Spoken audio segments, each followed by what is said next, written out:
So hello दोस्तों की हाल चाल थोड़े सारे दा एक बार फिर तो स्वागत है मेरी एक नवी वीडियो। तो गाइस जैसा कि इस वीडियो के थंबनेल पे हम देख के आए हैं, इस वीडियो में हम क्या बात करेंगे कि इतना हाई इनटेक है स्टूडेंट्स का ना, जैसे चंडीगढ़ यूनिवर्सिटी हो, एलपी हो, कोई भी यूनिवर्सिटी हो ना, उसमें क्या हो रहा है कि अब सीएससी के जो मतलब स्टूडेंट इनटेक है ना वो बहुत ज़्यादा है। अगर जैसे अब हम यहाँ बात करें चंडीगढ़ यूनिवर्सिटी की, तो चंडीगढ़ यूनिवर्सिटी में जैसे आप कंप्यूटर साइंस इंजीनियरिंग कर रहे हैं ना, तो उसका स्टूडेंट इनटेक कितना है, मतलब आप कह सकते हैं 5,000 7,000 10,000। अब सुनने में तो मुझे 10,000 के आसपास आ रहा है कि 10,000 बच्चों ने एडमिशन ली, लेकिन पता नहीं अब टोटल कितने बच्चे हैं।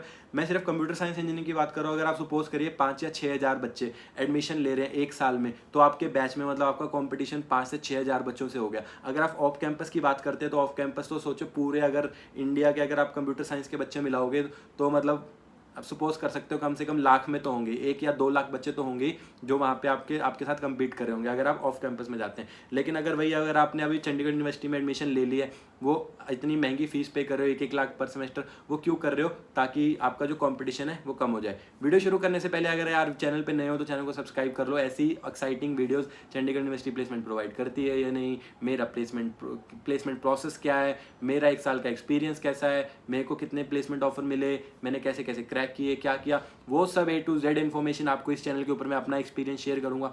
विप्रो का भी, अपना कैपजिमनाई का भी एक्सपीरियंस शेयर करूंगा, ताकि आपको मेरे एक्सपीरियंस से जो चीज़ें मैंने गलत की या सही की उससे सीखने को मिले और आपको अच्छी अच्छी चीज़ें पता लग जाए। ठीक है, तो अब आते हैं अपने मेन टॉपिक के ऊपर कि हाँ, अब हमने चंडीगढ़ यूनिवर्सिटी में एडमिशन लिए, 1-1 लाख फीस पे कर रहे हैं, 12-13 लाख रुपए खर्च रहे हैं, तो अब वो क्यों खर्च रहे हैं ये। और उसमें हम सबसे बड़ा मेन पॉइंट हम क्या देखते हैं कि चंडीगढ़ यूनिवर्सिटी में मेंशन होता है कि 100% प्लेसमेंट, इतना पैकेज, इतना हाईएस्ट, ये वो, इतना पैसा खर्चते हैं। तो वो क्यों खर्चते हैं? इसीलिए खर्चते हैं ताकि हमारा जो कंपटीशन 2-3 लाख बच्चों से वो कम हो जाए बहुत ज़्यादा, है ना, कि प्लेसमेंट दिलाए चंडीगढ़ यूनिवर्सिटी हमको। तो अब उसमें आ जाएगा कि 100% प्लेसमेंट का वो दिखाते हैं। तो अब ऐसा हुआ कि मैंने चंडीगढ़ यूनिवर्सिटी में एडमिशन ले ली तो क्या मेरी प्लेसमेंट 100% हो जाएगी? नहीं, इसका आंसर मैं सबसे पहले ही बता देता हूँ, इसका आंसर है नो। अब वो नो कैसे है, वो पूरा डिटेल जानने के लिए आपको वीडियो एंड तक देखनी पड़ेगी अच्छे से बिना स्किप किए। ठीक है, तो अब यहाँ पे आएगा कि 100% प्लेसमेंट है, नहीं। अब क्या होगा कि जैसे चंडीगढ़ यूनिवर्सिटी में स्टूडेंट इनटेक कितना हो गया, 10,000 हो गया, हम 10,000 मान लेते हैं। बच्चे तो 18-20 हज़ार बोल रहे हैं, लेकिन हम 10,000 यहाँ पे मान के चलते हैं कि 10,000 बच्चों ने इस साल कंप्यूटर साइंस इंजीनियरिंग में एडमिशन ली। तो अब आपका जो कॉम्पिटिशन है वो पहले कितना था, 1 लाख बच्चे से था, लेकिन वो 1 लाख से कम होकर अब कितना रह गया, 10,000 बच्चे से रह गया। 10,000 बच्चों से आपको compete करना है कॉलेज में। तो अब क्या हो गया, वो 10,000 के 10,000 बच्चे कंप्यूटर साइंस इंजीनियरिंग कर रहे हैं, उसी कॉलेज में पढ़ रहे हैं, चंडीगढ़ यूनिवर्सिटी में वही टीचर से पढ़ रहे हैं, सब कुछ सीख रहे हैं, सब कुछ कर रहे हैं। तो अब क्या होगा, क्या प्लेसमेंट का प्रोसेस क्या होता है? सबसे पहले तो अभी हम प्लेसमेंट का प्रोसेस समझेंगे। प्लेसमेंट का प्रोसेस क्या होता है कि आपकी फोर्थ ईयर से प्लेसमेंट है वो स्टार्ट होगी। पूरा पॉइंट अच्छे से समझना कि आपकी जो प्लेसमेंट है वो फोर्थ ईयर से स्टार्ट होंगी। अभी आप 10th करके आए हो, 12th करके आए हो, आपके 10th-12th के मार्क्स भी बहुत काम आएंगे। तो सबसे पहले प्लेसमेंट का प्रोसेस क्या होता है, सबसे पहले तो आपको मेल आएगी कंपनी की तरफ से, जो चंडीगढ़ यूनिवर्सिटी आपको फॉरवर्ड करेगी कि इस कंपनी का प्लेसमेंट एग्जाम है। उस मेल में क्या मेंशन होगा, सबसे पहले तो आपका कंपनी का नाम मेंशन होगा और या कंपनी का कोड मेंशन होगा। फिर उसके नीचे कि आपको कौन से जॉब के लिए, जैसे डेटा एनालिस्ट, ये वो, प्रोजेक्ट इंजीनियर, ये वो, वहाँ पे आपका मेंशन होगा कि कौन से रोल के लिए आपको सिलेक्ट करना है। फिर उसके अंदर की रोल के अंदर आपको क्या क्या आना चाहिए, जैसे C++ आना चाहिए, ये आना चाहिए, वो आना चाहिए, वो टेक्नोलॉजीज लिखी होंगी। उसके नीचे लिखा होगा आपका क्राइटेरिया, जो सबसे मेन सेक्शन है क्राइटेरिया। अब क्राइटेरिया में क्या होगा, वो कंपनी सेट करती है कि अगर जैसे मुझे सपोज करो कि मुझे कैपजिमनाई में क्या लेनी है, प्लेसमेंट लेनी है, मुझे कैपजिमनाई कंपनी ज्वाइन करनी है, तो मेरे 10th में 60% होने चाहिए, 12th में भी 60% होने चाहिए और मेरी डिग्री में भी 60% होने चाहिए। अगर मेरे किसी भी 10th में या 12th में या डिग्री में 60% से कम है तो मैं कैपजिमनाई कंपनी ज्वाइन नहीं कर सकता, मैं उसका फॉर्म भर के एग्जाम ही नहीं दे सकता, आप वहीं से ही डिस्क्वालीफाइड हो। ठीक है, अब अगला पॉइंट, जो बच्चे एलिजिबल होते हैं तो उसी मेल में एक लिंक गिवन होता है गूगल फॉर्म का, जिसको आपको भरना है, जिससे क्या होगा कि आपने कैपजिमनाई कंपनी के प्लेसमेंट जो ड्राइव है, प्लेसमेंट एग्जाम है, उसके लिए रजिस्टर कर दिया। उसके बाद आपका क्या होता है, एग्जाम होता है, एग्जाम होगा। एग्जाम में आपका हर कंपनी का डिफरेंट पैटर्न होता है, हर कंपनी का डिफरेंट एग्जाम होगा। जैसे यहाँ पे आप कैपजिमनाई की बात करें, कैपजिमनाई में क्या होगा, 3 सेक्शन का एग्जाम होगा। पहले सेक्शन में आपको वो इंग्लिश पूछेंगे, दूसरे सेक्शन में एप्टीट्यूड पूछेंगे, तीसरे सेक्शन में आपको क्या पूछेंगे, टोटल 4 सेक्शन होते हैं। हाँ, मतलब 3 सेक्शन विप्रो के थे, यहाँ पे टोटल 4 सेक्शन होते हैं। पहला सेक्शन होता है आपका इंग्लिश का, दूसरा सेक्शन होता है आपका इंग्लिश का एप्टीट्यूड का, और तीसरा सेक्शन होता है आपका सूडो कोड का, जिसमें आपको कोड नहीं लिखना होता, कोड पहले से गिवन होता है, उसकी आउटपुट क्या आएगी सिर्फ वो बताना होता है। उसके बाद जो चौथा राउंड होता है वो गेमिंग राउंड होता है, मतलब aptitude round with the help of gaming. उसमें मतलब आपको गेम्स के थ्रू एप्टीट्यूड सॉल्व करना है, ये वो मतलब पजल्स वगैरह होती है वो सॉल्व करनी है। तो ये 4 राउंड होते हैं। तो अब ये 4 राउंड जो बच्चे क्लियर करते हैं, इसमें भी अब होता है कि जो बच्चा पहला राउंड क्लियर करेगा, जैसे इंग्लिश का राउंड है वो ही क्लियर करेगा तो ही वो अगले स्टेप पे जाएगा, तो ही वो अगले स्टेप पे जाएगा, है ना। ऐसे करके राउंड वाइज जहाँ पे भी आप फेल हुए उसी पे आपका टेस्ट कैंसिल हो जाएगा, बंद हो जाएगा। अब जो बच्चे 4 राउंड क्लियर करके टेक्निकल एग्जाम क्लियर कर लेते हैं, फिर उनको इंटरव्यू के लिए मेल आती है। अगला प्रोसेस क्या होता है, इंटरव्यू। इंटरव्यू में भी आगे 2 डिविजन होती है, एक होता है टेक्निकल इंटरव्यू, एक होता है HR इंटरव्यू। और ये हर कंपनी में सेम प्रोसेस होगा। पहले मेल आएगी, रजिस्टर क्राइटेरिया देख के रजिस्टर करोगे तो आपको टेस्ट का मेल आएगा, टेस्ट में आप टेस्ट दोगे, टेस्ट क्लियर होगा तो इंटरव्यू होगा। इंटरव्यू में 2 राउंड होंगे, टेक्निकल राउंड होगा, HR राउंड होगा। टेक्निकल में आपको वो टेक्निकल क्वेश्चन पूछेगा आपके प्रोजेक्ट से रिलेटेड, आप में रिज्यूम में जो भी लिखा होगा मैंने ये प्रोजेक्ट्स किए, या C++ के बारे में, या आपने जो भी मतलब सब्जेक्ट्स पढ़े, डेटा स्ट्रक्चर ये वो, उसके ऊपर रिलेटेड मेनली कौन से सब्जेक्ट से पूछते हैं, कोडिंग, कोई भी कोडिंग लैंग्वेज, जावा, C++, पाइथन। उसके बाद फिर SQL के बारे में, DBMS के बारे में और डेटा स्ट्रक्चर के बारे में, मेनली यही सब्जेक्ट रहते हैं जिसके बारे में पूछा जाता है इंटरव्यूज़ में। अगर आप ये 4-5 सब्जेक्ट भी अच्छे से प्रिपेयर कर ले तो इंटरव्यू बहुत ईजिली आपका क्रैक हो जाता है। तो ये सारे सब्जेक्ट्स आपको पूछे जाते हैं इंटरव्यू में। उसके बाद होता है आपका HR इंटरव्यू। जो बच्चे टेक्निकल इंटरव्यू क्लियर कर लेते हैं उनका होता है HR इंटरव्यू। HR इंटरव्यू में क्या पूछते हैं, आपकी पर्सनल इन्फॉर्मेशन, कि आप कहाँ के रहने वाले हैं, आपका टेक्निकल बैकग्राउंड क्या है सारा, क्या क्या आपने किया हुआ है, कौन कौन से प्रोजेक्ट किए हुए हैं, कितने कितने आपके मार्क्स हैं। तो वो सारे आपके पर्सनल क्वेश्चन वगैरह पूछे जाते हैं, जिसमें बेसिकली आपकी इंग्लिश की फ्लुएंसी, इंग्लिश कैसी है, आप कितने कॉन्फिडेंस है, कैसा बोलते हैं, वो सब चेक किया जाता है। तो जैसे ही उसके बाद जो HR राउंड क्लियर हो जाता है तो आपकी फाइनल आपको मेल आ जाती है कि आप प्लेस्ड हो चुके हैं, मतलब आपकी प्लेसमेंट हो चुकी है। और इस पूरे प्रोसेस में करने में आपको 2 से 3 महीने का समय लग जाता है। तो इसी बीच में हम डिफरेंट कंपनीज के फॉर्म वगैरह है वो फिल करते रहते हैं, और वो सब बच्चे करेंगे। जो भी बच्चे, जैसे आप सपोज करिए कि अगर 10,000 बच्चे हैं, विप्रो की अगर प्लेसमेंट ड्राइव आई तो उसमें कितना मांगा जाएगा कि 60% वाला। तो अब 10,000 में से आप अगर सपोज करिए कि 5,000 बच्चे हैं, 5,000 बच्चों के कितने मार्क्स हैं 60% वाले, तो 5 के 5,000 बच्चे वो ड्राइव का फॉर्म है फिल करेंगे। वो ड्राइव का फॉर्म फिल करने के बाद अब जो बाकी के 5,000 थे जो क्राइटेरिया में नहीं आए,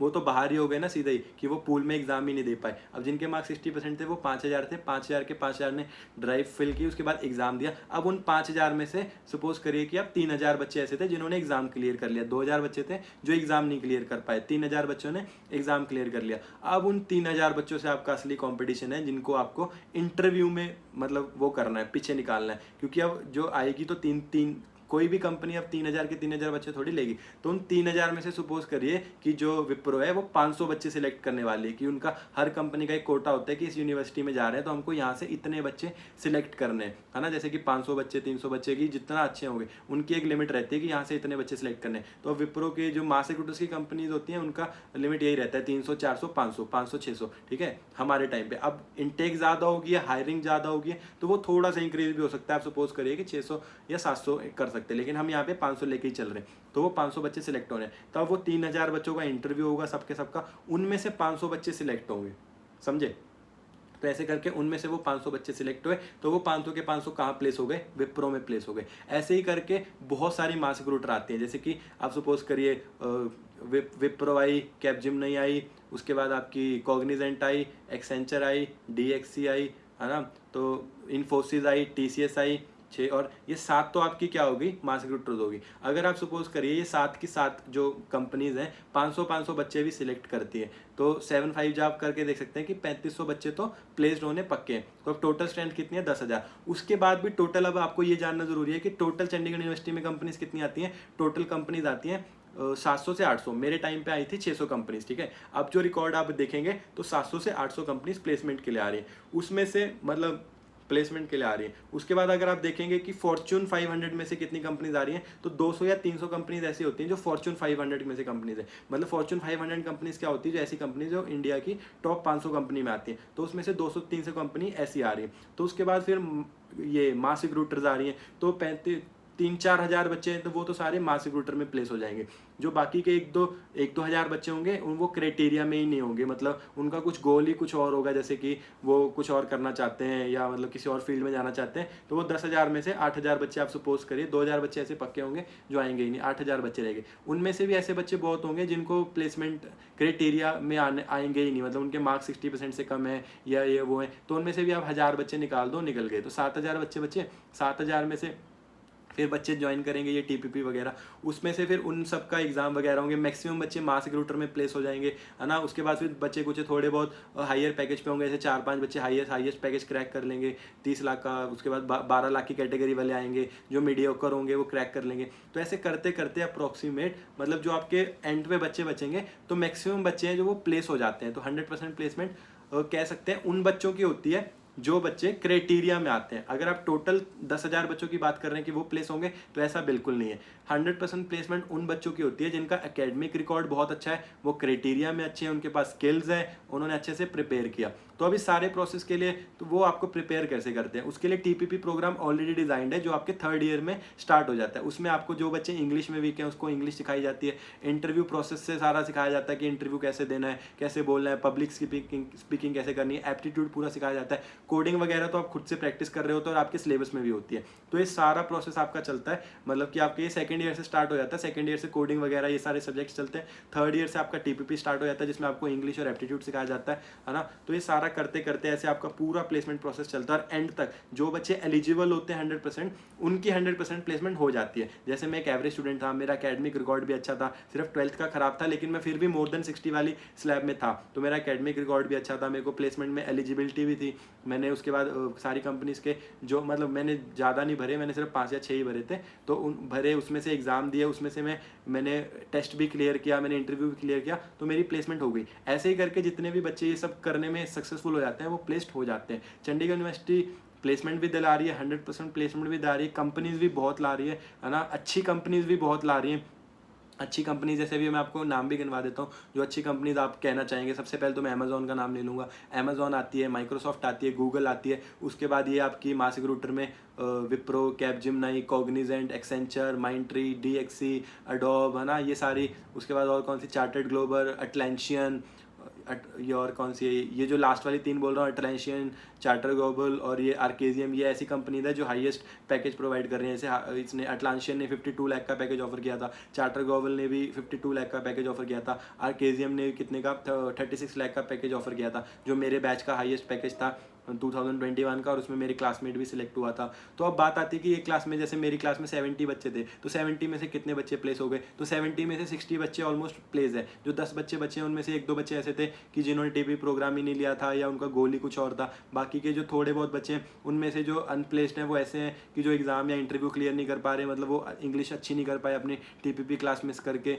या थोड़े वो बच्चे हैं कि जिनको मतलब अच्छे पैकेज लेने हैं, नॉर्मल पैकेज नहीं लेने। तो लेकिन अगर आप देखेंगे तो 70 बच्चे में से 50 बच्चे तो ऐसे हैं जो प्लेस्ड हैं और अच्छे से अभी वर्किंग में है, जो मेरी नॉलेज में भी है। तो ऐसा करके पूरा रहता है। तो अभी आपका आप बहुत बच्चों का ही डाउट रहता है यार कंपटीशन इतना बढ़ गया। नहीं यार, ऐसा नहीं है। अगर आप मतलब आप खुद अपने ऊपर बहुत ज़्यादा फोकस कर रहे हो ना, आपको अपने आजू बाजू नहीं देखना, आपका कंपटीशन आपको देखना है कि हाँ मेरा कंपटीशन तो है। अब कंपटीशन तो हर जगह होगा, वो आपका जेईई मेंस में ही था, आईआईटी में भी था, यहाँ भी रहेगा, जॉब लेने के लिए रहेगा, ऑब्वियस ही बात है। तो अब जो जॉब्स है वो थोड़ी सी बढ़ी है, लेकिन स्टूडेंट्स का इंटेक बहुत ज़्यादा बढ़ गया है। तो अब आपको आपके ऊपर रहेगा कि आप कितनी मेहनत करते हैं। आपको बहुत दबा के मेहनत करनी पड़ेगी और अपने आजू बाजू भी ध्यान रखना पड़ेगा कि मैं अपनी क्लास में कितने पोजीशन पे आ रहा हूँ, कि अगर मेरा इंटरव्यू होगा तो मैं क्रैक कर पाऊंगा या नहीं। जैसे अभी आपकी क्लास में 100 बच्चे हैं, तो आपको ध्यान रखना पड़ेगा कि मैं 100 में से कहीं 80-90 नंबर पे भी तो नहीं आ रहा। और वो आपको सभी फैक्टर्स देखने पड़ेंगे कि मेरी कोडिंग भी कैसी जा रही है, मेरी इंग्लिश कैसी है। अब आपको पता लगे कि जैसे आप कोडिंग में तो बहुत अच्छे हो,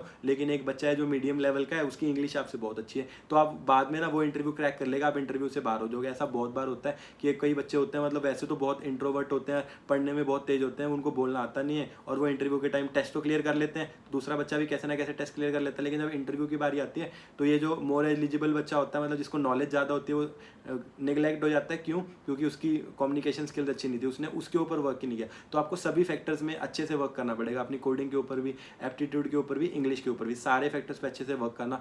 और आपको अपने आजू बाजू सब देख के रहना पड़ेगा थोड़ा सा। जितने ज़्यादा आप एफर्ट पुट करोगे, आपका कॉम्पिटिशन इतना ज़्यादा नहीं है यार। 1 लाख से आपका कॉम्पिटिशन सोचो कितना कम हो गया, सिर्फ 4-5 हज़ार से कम्पीट कर रहे हो, तो कॉम्पिटिशन बहुत ज़्यादा नहीं है। आप अच्छे से पढ़ोगे, मेहनत करोगे तो 100% प्लेस हो जाओगे, कोई दिक्कत नहीं है। बाकी आपको गाइड करने के लिए मैं हूँ ही, ऐसी अलग अलग नई नई वीडियोस बनती रहेंगी। तो आई होप आपको इस वीडियो से हेल्प मिली हो। वीडियो पसंद आई हो तो वीडियो को लाइक, शेयर एंड सब्सक्राइब कर देना। कोई डाउट्स बचे हैं तो नीचे कमेंट्स में पूछ सकते हो। मिलते हैं ऐसे अगली किसी वीडियो में, तब तक के लिए बाय बाय।